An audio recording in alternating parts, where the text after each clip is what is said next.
तीसरा बंगला तो ये बा, लेकिन इतना बड़ा बड़ घर लागत। अरे भाई पद्मिनी, बाहर आओ। और राजा भोज के घर में रहे वाली पद्मिनी कहाँ लुकाइल बारू?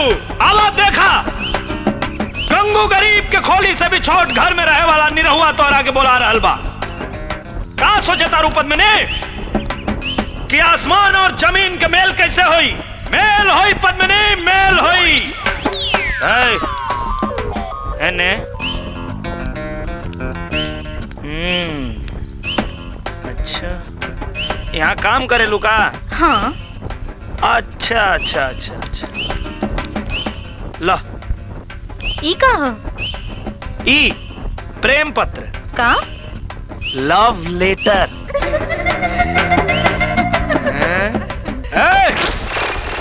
तू का चिंगुरे लगली रे? तोरा खातिर ना, तोरा पद्मिनी मैडम खातिर है। जो ले जाके दे दे। ना देवता, ना दे? अच्छा, निरहुआ के ना सुने के आदत नहीं खे। ना देबू ना तो ओकरो इलाज हमरा लगे बा। अब देवी? हाँ दे। तो देवी तो जो जाके दे दे कि खड़ा का बड़ी।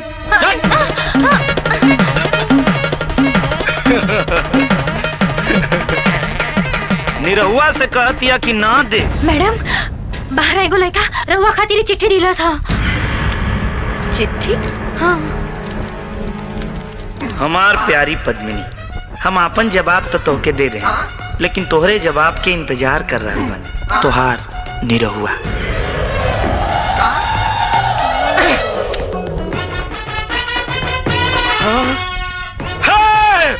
पद्मिनी, का हलवा? हरीलाल।